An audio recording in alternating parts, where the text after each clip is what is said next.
I sit at the table alone, but still speak to you. Our brothers and sisters who we've lost on the way, but whose lives have transcended beyond death. Your words live in our faith that we shall overcome, and we do. We live in a world that throws sticks and stones, but it is skyscrapers that we build. Your strength flows from those before us who remained resilient through the impossible, who broke chains that bruised brown wrists. Ella, it was your grandmother's pain from back kiss from leather whips that fueled your fire. But it is her tenacious soul that allowed you to fight for the economic power for Black people and the economic justice for all people.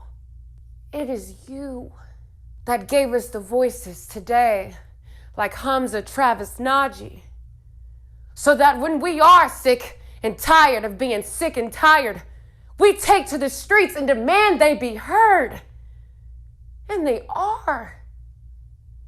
They're heard from Ghana to Switzerland, Japan, China, Iran, Thailand, India, Mexico, Puerto Rico. People around the world roared for the lives of George Floyd and Breonna Taylor. People like Heather Heyer marched by our side because if you are not outraged, you are not paying attention. And we were all outraged. We heard songs from over 40 countries, and they all sang that Black Lives Matter.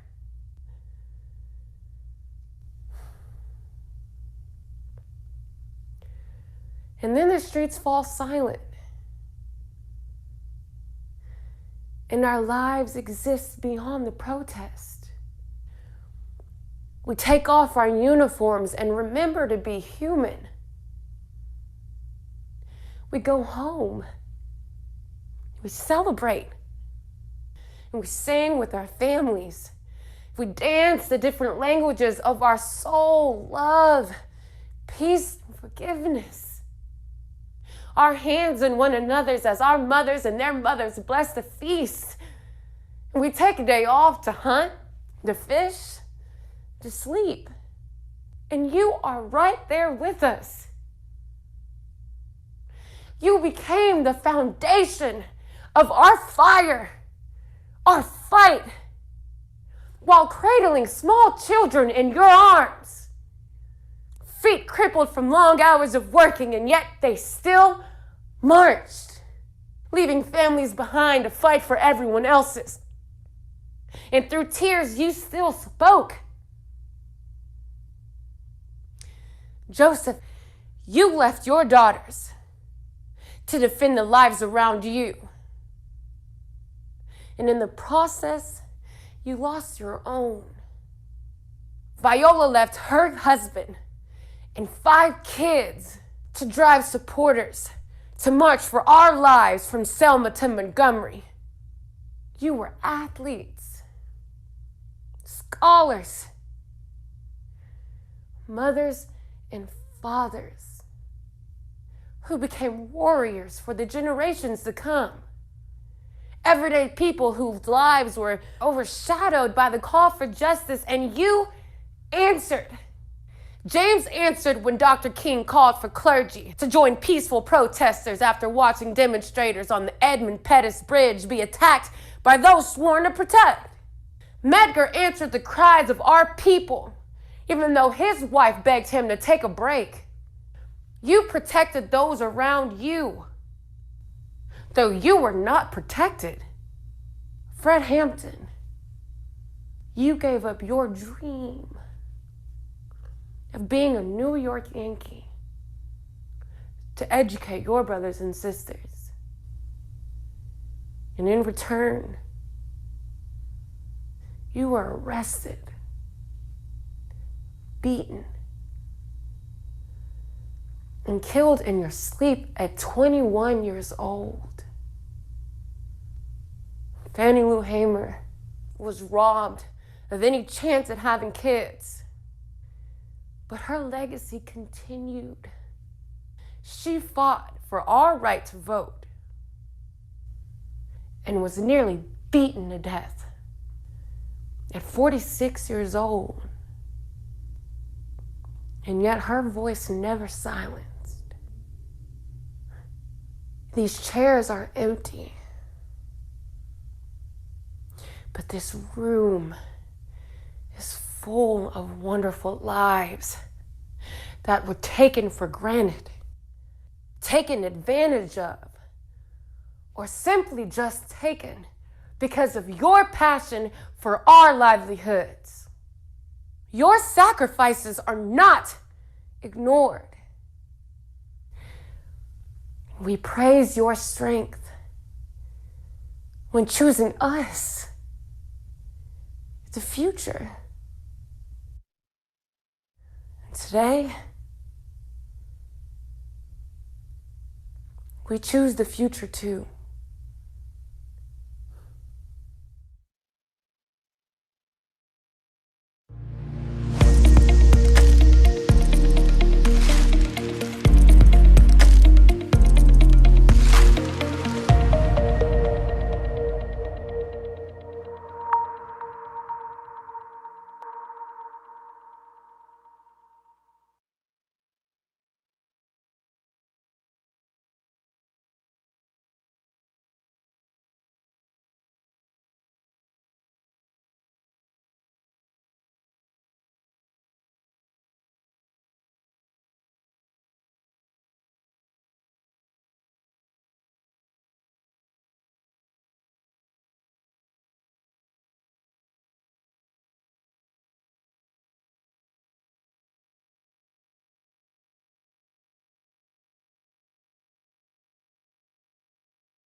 Good afternoon. I am Dr. Bennyce Hamilton, Director of Diversity and Multicultural Services and Deputy Title IX Coordinator for Miami University's regional campuses. It is my honor to welcome you to the Greater Cincinnati Service Learning Network's virtual conference entitled Anti-Racist Community Engagement. You are in store for an afternoon packed with knowledge, training, and thought-provoking entertainment. In the midst of that, please remember that self-care is important. So take breaks as you need to and rejoin us. We could not have presented this conference free of charge without the generous assistance of our sponsors. Please join me in thanking the Devou Good Foundation and the Carol Ann and Ralph V. Haile Jr. Foundation for their support. We also want to thank the following institutions that represent the Greater Cincinnati Service Learning Network Planning and Advisory Committee. They include the Kentucky Campus Compact, the Ohio Campus Compact, Miami University Regionals, Mount St. Joseph University, Northern Kentucky University, the University of Cincinnati, and Xavier University. I have a few housekeeping items. First of all, we will reserve time at the end of each presentation for Q&A. Please submit your questions for the presenters in all caps in the Q&A area. Don't forget about our social media presence, the Anti-Racist Community Engagement Virtual Conference Facebook group. Please take advantage of it and post. Also, be aware of our code of conduct. It's listed in the chat, where we will ask you to be excellent to each other, treat everyone with respect, take responsibility for creating the kind of spaces we need, and where harassment is not tolerated. Lastly, throughout the conference, we will have several participant survey questions come up. Please look for those and respond. We'll get started now with our first poll question. How do you racially identify?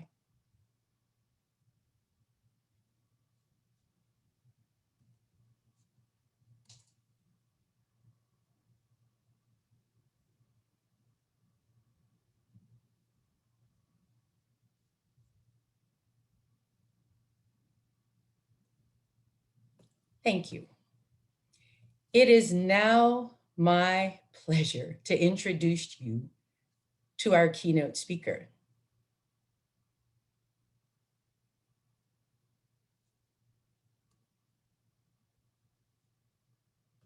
Our keynote speaker is going to be Dr. Karen Bankston. Dr. Bankston is a professor emerita and leadership consultant. She is the former Associate Dean for Clinical Practice, Partnership, and Community Engagement at UC's College of Nursing. She is the president and CEO of KDB and Associates Consulting Service, which she founded after spending 5 years as the senior vice president and CEO at Drake Center. Dr. Bankston is also a fellow in the American Academy of Nursing. She is the chair of the board at Live Well Collaborative, as well as serving on boards such as the Council on Aging of Southwest Ohio, Beyond Civility, and the Children's Home. Dr. Bankston was educated in several institutions. She got her associate degree in applied science from Youngstown State University. She earned a BSN and MSN from Kent State and a PhD from the University of Cincinnati with a focus on administration and organizational behavior.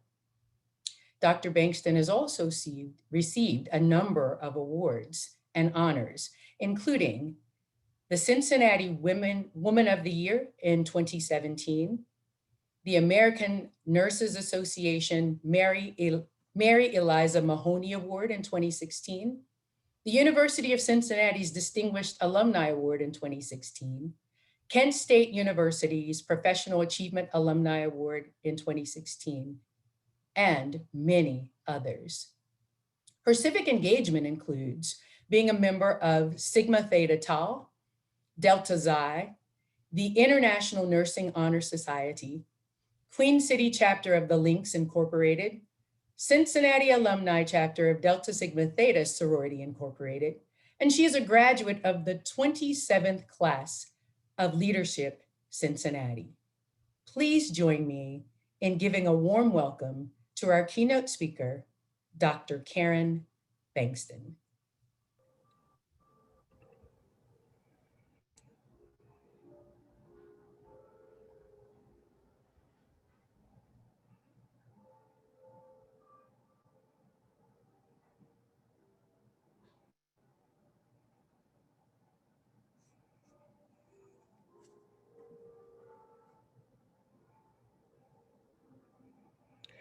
Good morning. I'm so happy to be here this morning for multiple reasons, but not the least of which is to be able to talk about this very important topic that is anti-racism. I've named my keynote this morning, Anti-Racism, an action whose time is come. Let's start off by saying this. Race does not biologically exist, yet how we identify with race is so very powerful. It influences our experiences and it shapes our lives. In a society that privileges white people and whiteness, racist ideas are considered normal throughout our media, culture, social systems, and institutions. Historically, racist views justify the unfair treatment and oppression of people of color, including enslavement, segregation, and internment. We can be led to believe that racism is only about individual mindsets and actions, yet racist policies also contribute to our polarization.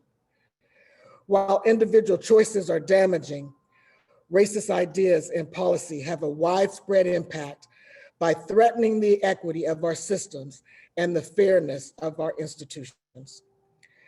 To create an equal society, we must commit to making unbiased choices and being anti-racist in all aspects of our lives. So I'm going to share my screen now.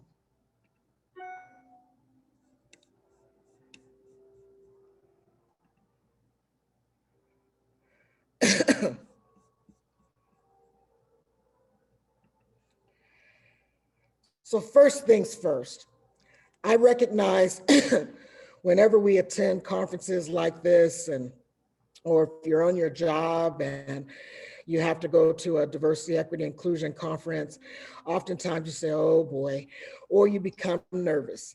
But I want to believe that today that most of you all who've registered for this conference did so because you really wanted to learn some things. So I'm going to ask you to do something for me. I'm going to ask you to pause. I'm going to ask you to inhale and exhale. I'm going to ask you to inhale and exhale. And the reason why I want you to do this is because as we talk today, we're talking about getting on a journey. Now, some of you all this may be the first step in your journey. And some of you may be midway through a journey that you've already started. And some of you may be way along your journey and you're looking for some affirmation for some of the things that you've been thinking. We're all at different places, but we want to be able to do this work together in a way that is non-threatening for all of us, so that we can sit with our feelings. And I'm going to talk a little bit more about that in a minute. Now, I want to also be clear about what I'm talking about when I talk about anti-racism. I'm talking about anti-Black racism, because that's very different than racism against others and other groups, because that does exist. But the specific history of Black oppression informs the circumstances and experiences of Black Americans here in our country. So sometimes when you hear and you get this backlash from people because someone says, I see no color, or you say, I am colorblind, or we say all lives matter, it becomes offensive. It's because of the Black experience that we know is true, but oftentimes hate to admit. So we're going to talk a little bit about that today and what that means, and perhaps provide some insight that may be helpful as it relates to the journey. But Bwami, what about me? What about me? Look how I've been hurt. Look how I've been oppressed. Look how I've been exploited.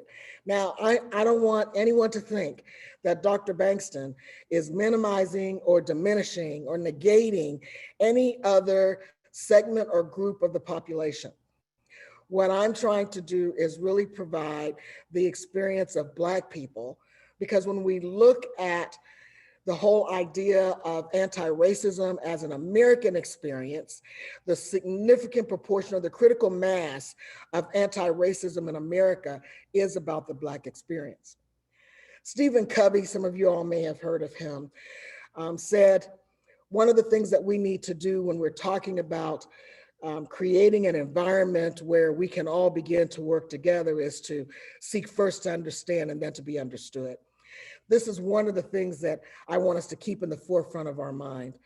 Unfortunately, our country has a long history of covering up and excusing harmful behaviors that have been causing these beliefs and values that I think most of us would say are inexcusable.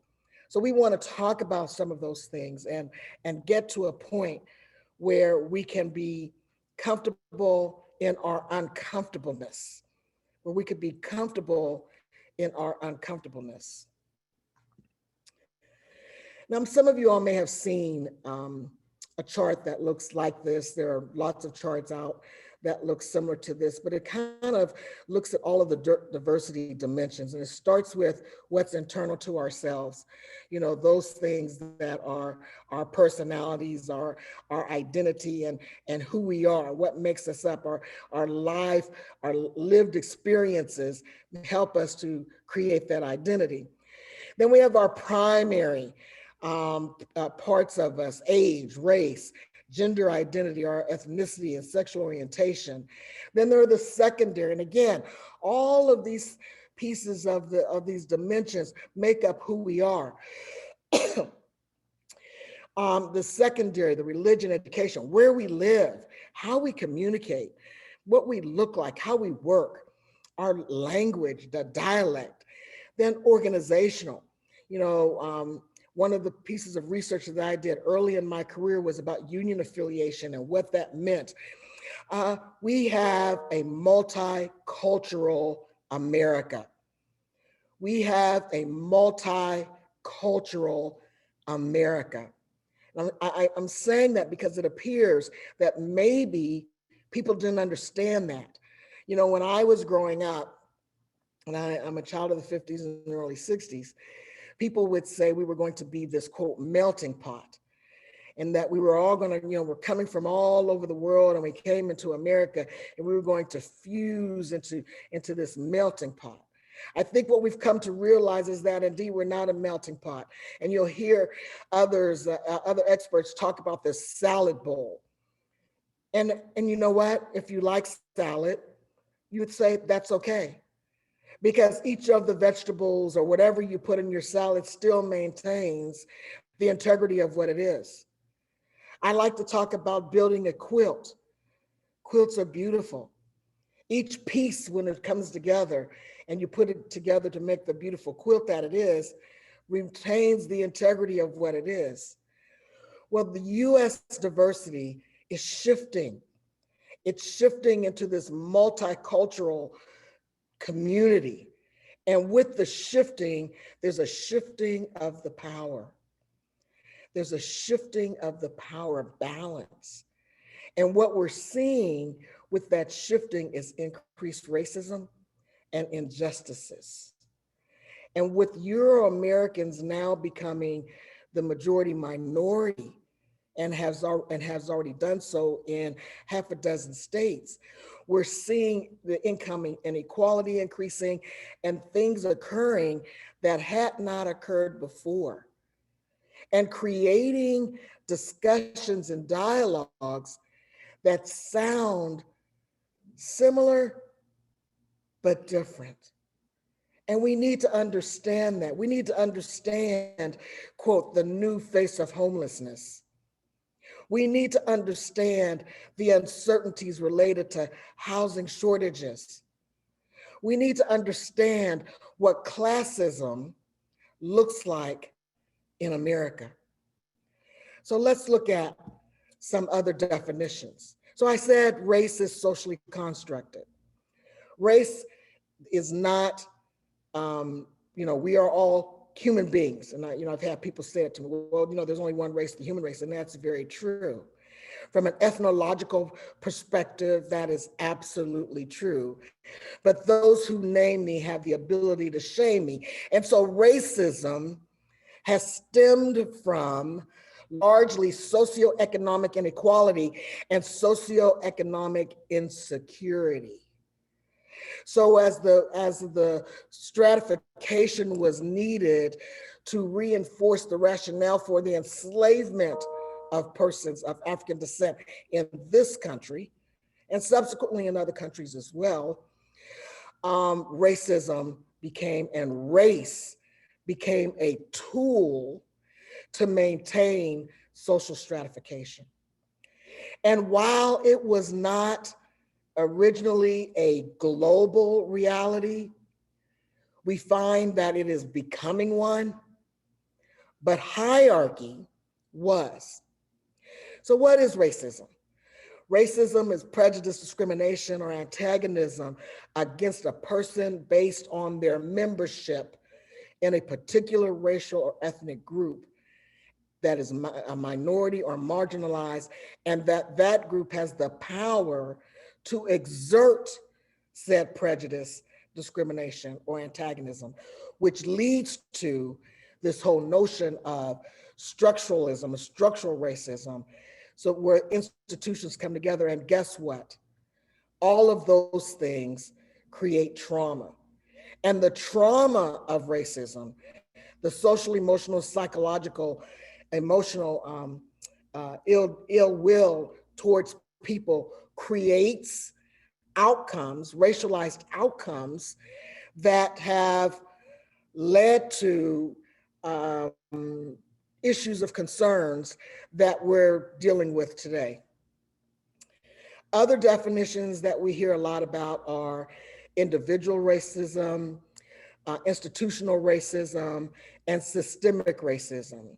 Systemic racism, in particular, we're hearing a lot of talk about because it refers to the historical oppression of white on non-European groups that have manifested itself in structural and operational racist societies in the United States. And those things have led to the differences or the disparities that we see in economic outcomes, criminal justice, employment, housing, healthcare, education, and others that I'm going to talk about here in a minute. So then, what is anti-racism? You might be saying to yourself, some of you are saying to yourself, well, I'm not a racist. And I'm not asking it, and I'm not saying to anyone that's listening to the sound of my voice or can see my face, that you're racist. Anti-racism refers to the conscious decision to make frequent, consistent, equitable choices daily. It's an action. It's an action.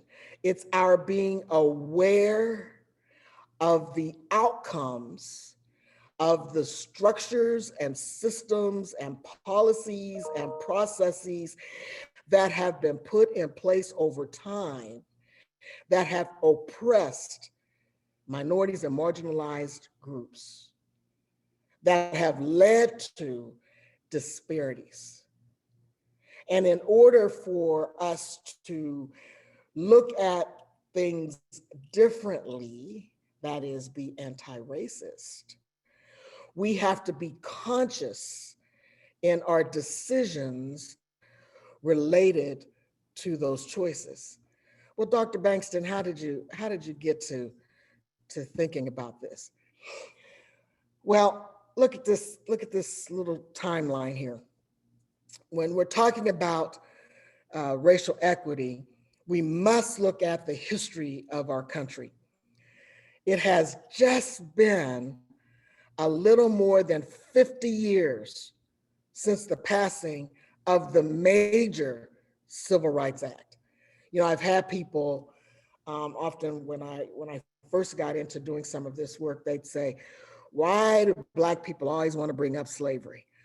And I always say, we need to think about where we've been in order to not make the mistakes that we made in the past. So let's just look at this timeline. We know that American slavery, took place, we use 1619, but from 1526 to 1865. And then after slavery ended in, legally ended in 1865, we had Jim Crow and the whole notion of segregation and all of the things that occurred during the Reconstruction period that still maintained oppression on people who were Black in America. Now, again, I don't want to do the balmy. I'm not saying that there weren't others who came to America who may have had some things that occurred to them that were negative. I'm not saying that. But there was no other group, no other critical mass, no other group of people who had as much done to them by law as those who came out of slavery. We hear terms such as white supremacy and white nationalism. Both believe that non-white groups are inferior and thus do not have a right to the United States resources.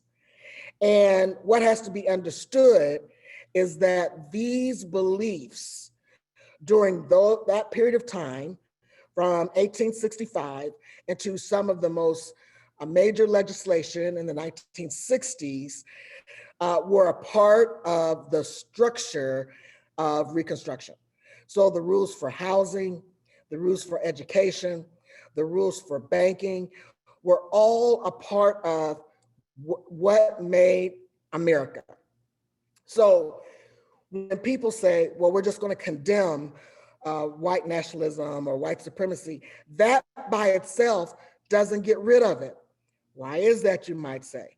Well, let's just go back and think about what I call the dinner table conversation. How was your day today? What did you do today? How was work? And think about how those conversations might have been going on in 1910, 1920, 1930, 1950, even 1960 and 1970. How those conversations may have gone. The idea that that notion that there were these differences were passed on, the thought that there were these differences continued from generation to generation. So here we are. The thought that with the changing demographics, that we now have to change the rules for some people is very frightening. They don't understand it. And so we have to figure out, how do we have the crucial conversations to get to the next level? So has progress been made? Absolutely. I'm a product of someone who started school right after the passage of Brown versus Board of Education. And as a, quote, smart little colored girl, I was able to go to and get placed in a small group, small class with white kids because I was smart. And so I understand that we've made progress. I have a PhD. I understand that. I've lived in the suburbs. I understand that. But in spite of the progress that has been made, there were still systemic issues and inequalities that were based on race that I had to overcome, that my family has had to overcome, and that those who are following behind me are still overcoming, whether it's in education or banking or the new slavery, criminal justice, or in public health, because it's cyclical. With the fall of Reconstruction, that led to the civil rights era. And let's remember, and again, I'm old enough to have seen it live, so it's not like I just saw it on the documentary series, where governors had the German shepherds biting the people and the fire hoses on the people. We're not seeing that today, but we do still see things like voter suppression.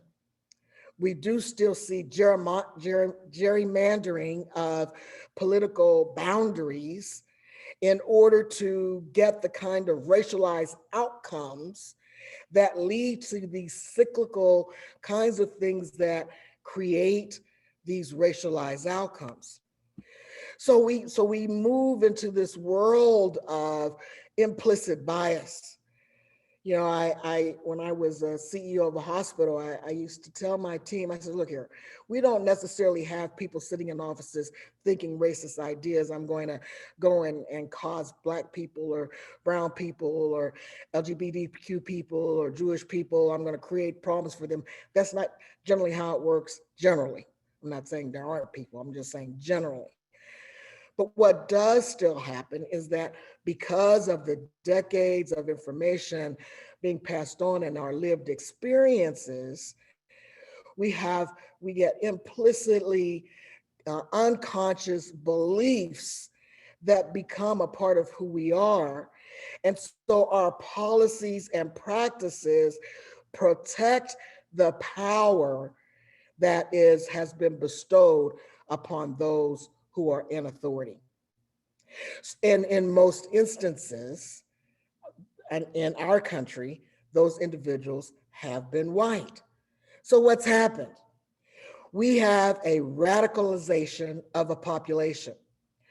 Radicalized populations become extremists based on white privilege, leading to white terrorists. Now, I have had people say to me, I didn't have any privilege, I was poor. And I absolutely am not talking about whether or not you were poor or not. When we talk about white privilege, we're talking about power that it was bestowed unearned just because of the social, cultural, and political environment that has been given to people who are called white. Because remember, we have this socially constructed thing called race.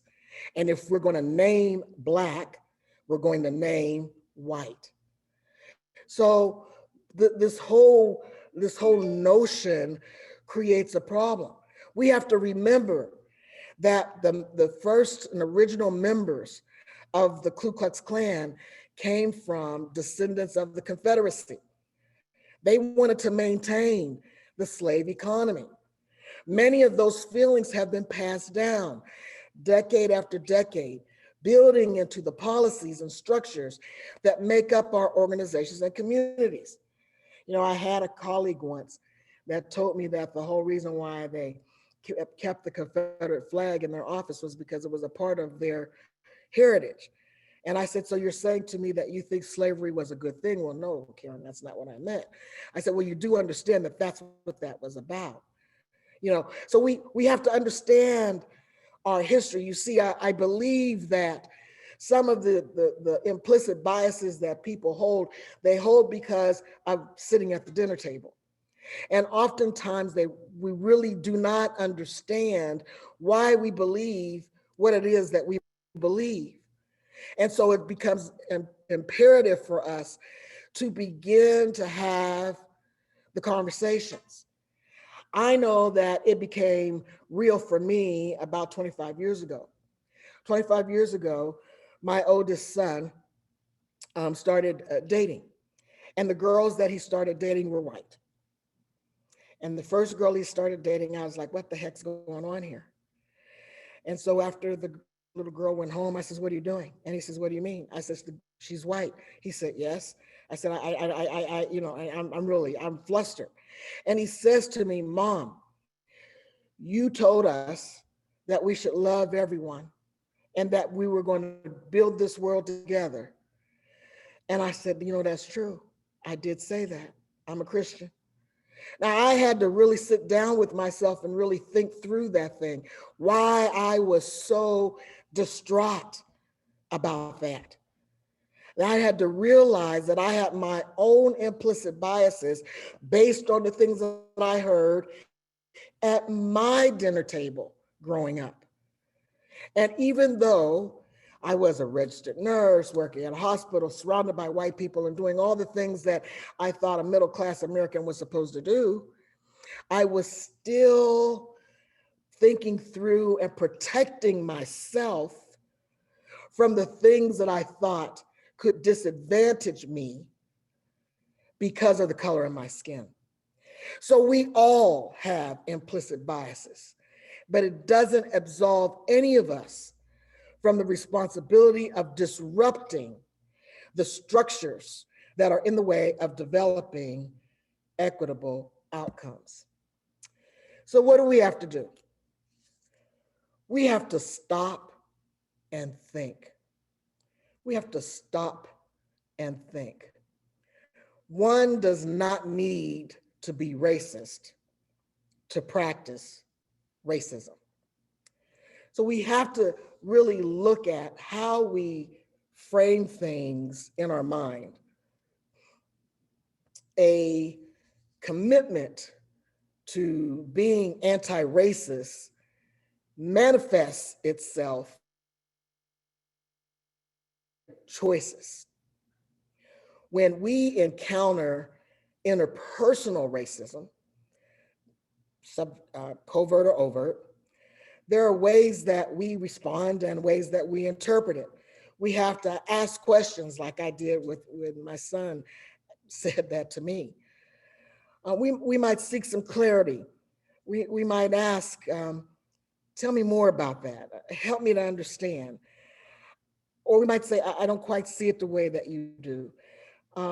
You might give yourself some space and trying to understand it, because we have to see and know that the world is not necessarily reflecting what it is that you're thinking. And it could become quite overwhelming. So when you're considering this whole notion of practicing becoming overwhelmed, anti-racist, you may feel a little overwhelming. That's why I said to you, take some deep breaths, because this is a journey. This isn't something that like you're gonna pop your fingers and all of a sudden, it's like Walt Disney and everything's gonna happen and be changed. This is a journey that we all have to get on together. You have to practice. And here's one of the things that we have to practice. We have to take note of our responses and ask, how am I really dealing with this experience that just happened? What body sensations am I having? Am I getting dizzy? Am I heart palpitations? Am I getting angry? What emotions am I noticing right now? And what triggers me? What triggers me? I know for myself what things trigger me. Everyone should get an opportunity and really pay attention to that reflecting. So let's look at some things that might come in our way. You probably never said this, it's one of the things that people used to say all the time. I'm colorblind. People are just people. I don't see color. And I've said to individuals who've said that to me, I said, well, then you don't see me, because there's no way that you look at me and you don't see color, because I'm definitely got a color to me. So yes, you do. And when you say that, what you're saying is that you're minimizing and negating everything about me, everything else about me. You've not asked any questions about what it is and what my expectations are, what the norms are, what are my life experiences. Because even if any of us as individuals could indeed ignore the other person's color, society as a whole has determined that that's not going to happen. That's not. I've been all over the world, and it just doesn't happen. No matter where I've gone, they look, get the double take. Ignored. In China, they were taking pictures. I guess they really don't see Black people in China. By saying we don't see color, we're saying we don't see whiteness either. So this denies the experience of racism and the experience of white privilege as well. Color consciousness does not equal racism. So the fact that you do see that I'm Black doesn't mean that you're racist. It just says that you're acknowledging who I am as a person. And that's okay. And let's talk about that. If we have questions, let's talk about that. Let's open up our minds to the opportunities and the learnings that can happen, that could create this better environment. I gave a talk once, and this was one of the questions that came out. The guy was probably around my age, and he's like, if everyone just pulled themselves up by their bootstraps, I did it, they can do it. And I said to the gentleman, I said, I kind of can say that maybe I did that as well. But when I started college, I went to college full-time, and a full-time quarter was about $300. Gas was 20 cents a gallon. I got out of college and bought a new car for $5,000. My first house as the first Black family on our street with 3 bedrooms, and it was Cape Cod, 3 bedrooms and a eating kitchen with a garage, etc. was $19,000. I said, that's not going to happen today. It's not going to happen today. So even if there were not other challenges like redlining that are in our communities, the laws that got in the way of people being able to experience the land of opportunity, even if those things were not in the way, this whole rugged individual thing is kind of like a fallacy. So this utilizing that generation after generation has been problematic. Now, what's happening today is that those who have been privileged in spite of are now experiencing the challenges because the demographics and the environment has changed. And that is creating fear among those who to this point never had to worry about that. So we need to then talk about, well, how are we going to deal with this whole notion of oppression and privilege on a person's opportunity for success? Then there's this whole thing of reverse discrimination. The Black people are just as racist as white people. Affirmative action had a role today, but now it's just, discrimination against white men. The civil rights movement was okay, but now we don't need it anymore. Well, first of all, let's just define racism. Racism is racial prejudice plus systemic and institutional power, which Black people generally do not have. So to say that Black people can be racist denies the power imbalance that's inherent. Now, this does not mean that Black people cannot be and are prejudiced against white people, because that's absolutely can happen, that Black people can be prejudiced and discriminate against white people. It does happen. That was part of being Blacks. As a Black person, the societal conditioning that has happened over time. It's the whole psychological behavior that happens. You don't like me, I don't like you. Someone who is Black can act on their prejudices to insult, even hurt a white person. But there is a difference between being hurt and being oppressed. Blacks as a social group do not have the societal institutional power to oppress white people as a group. An individual Black person abusing a white person is acting out of a personal racial prejudice. It's one of the reasons why we're still getting happy, like, oh, we have our first Black this and our first Black that, because we still do not have a critical mass of Black people who have enough power to really wield any significant changes in the institutional outcomes here in our country. So we still get excited when things happen, right? We're still saying, wow. So this form of denial is based on the false notion that there's a level playing field. Specifically, the belief that the people with privilege and historical access and advantage are expected to suddenly share some of it. You know, I understand.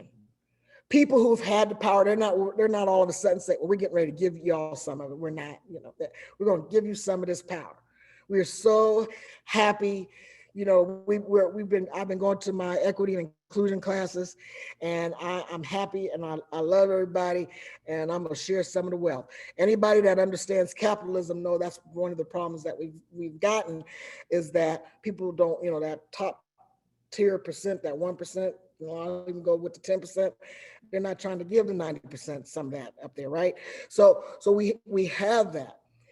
The other comment about is loaded with white people's fears of Black people, especially if they gain control. That is that this assumption about to be pro-Black is to be anti-white.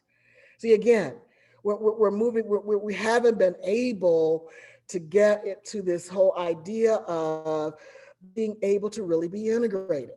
So we have the same illogical accusation directed at women. You know, when the feminist movement in the 70s was coming on, you know, although I've got issues with some of that, but that aside, you know, they were saying the end violence against women and girls meant that you had to not like men. Well, that's not true.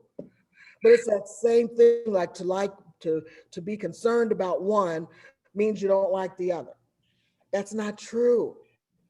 That's not what this is about. And we have to get to a point where we understand that. Blaming the victim.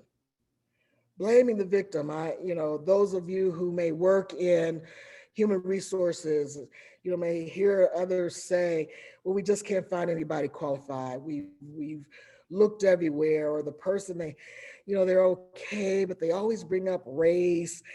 And, you know, they always are looking for a racial issue. Well, first of all, racism is not hidden. For those of us who live in the skin of the Black people, it's there all the time. So they don't have to look for it. So we have to delete from the picture the agents of racism. We have to delete this whole notion that there's this intentionality and to collude. If the focus remains on Black people, their reactions can be minimized or dismissed, and racism can never directly be looked at or personal responsibility taken. I'm not racist because I have Vietnamese friends, or my lover is Black, I donate to Sukasa, or I marched with Darryl. You know, this whole idea of I've got friends. I've got friends, so I'm okay.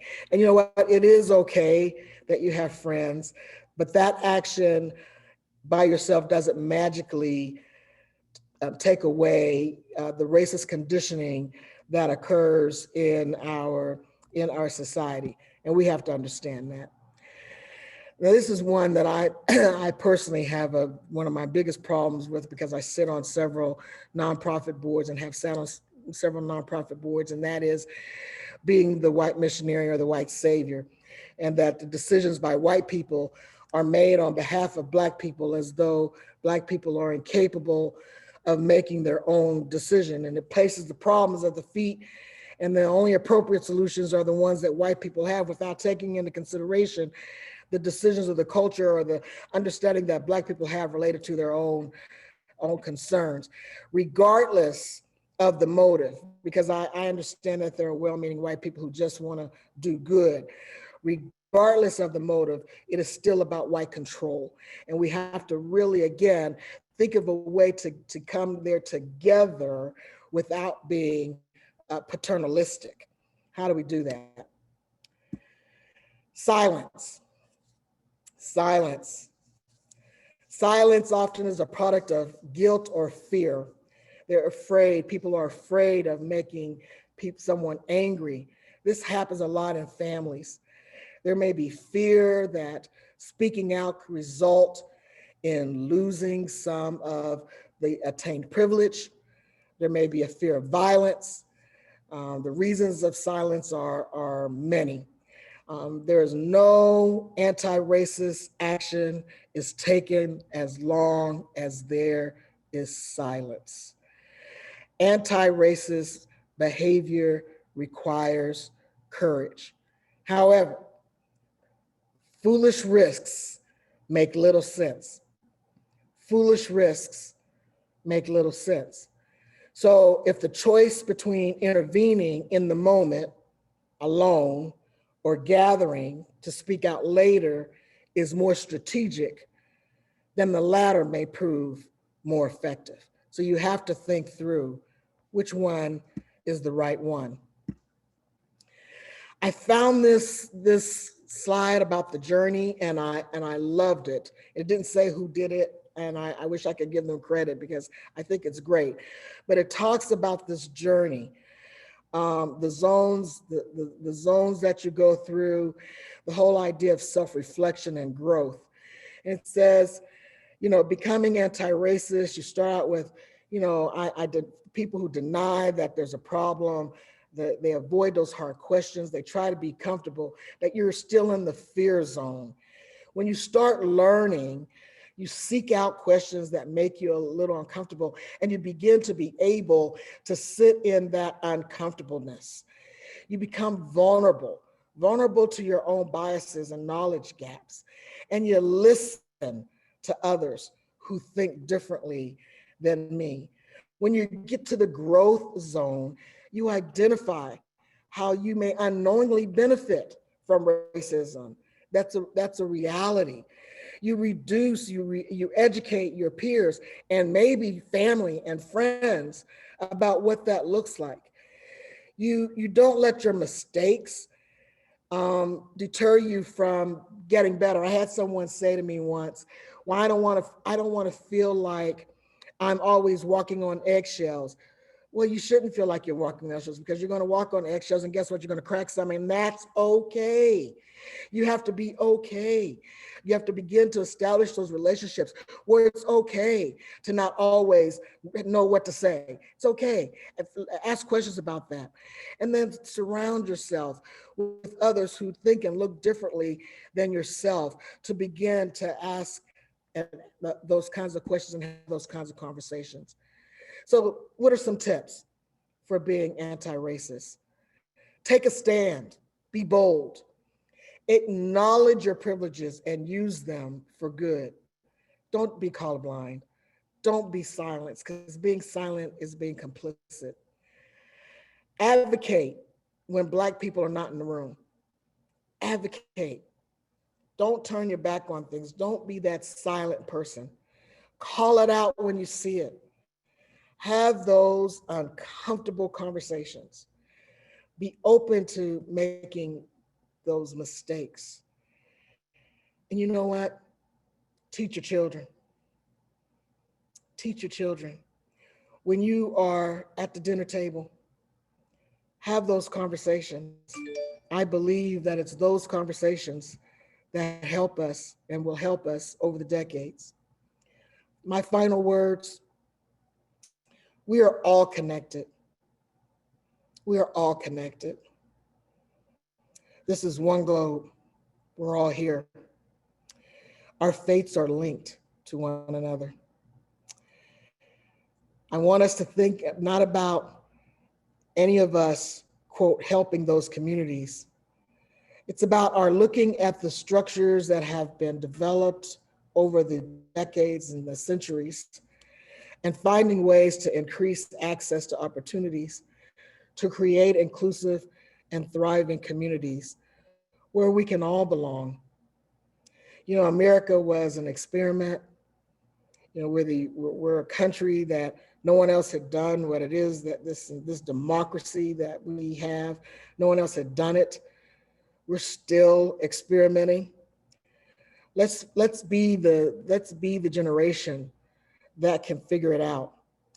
Finally, the health and well-being of our communities can be measured by the extent to which all of its members experience a sense of belonging and have access to and benefit from the opportunities that are available. And we will not be able to have them available if we do not disrupt and dismantle those things that are in the way. And this is a quote from an author, Ijeoma Oluo, and she says, "You do not have to be free of racism to be an anti-racist. So stop thinking about, well, I'm not racist. Let's just think about the idea of taking anti-racist actions. Anti-racism is the commitment to fight racism wherever you find it, including in yourself, and it's the only way forward." Thank you so much for your attention. Thank you, Dr. Bankston. We've had several great questions over in the chat. I think we have time for one, a reflection that if you could comment on. I will. About the graphic from the journey through the zones to become anti-racist. And our writer says, "I imagine the journey isn't linear, but might be a process of moving back and forth through the zones as we learn and grow." I would absolutely agree. I do not believe that any of our life's journeys or our lived experiences are linear. I think they're circular and at best, and I believe they're curvy. I think that we tend to slide off and slide on, and we have to be willing to accept our weaknesses as well as our strengths and learn, this is the key, learn from those lessons. I have always, well, not always, I shouldn't say that always. I believe that there are lessons in those opportunities that we have, that if we are willing to open up our minds to the learning, then we can go those couple of more inches. So if we fall back, like if we go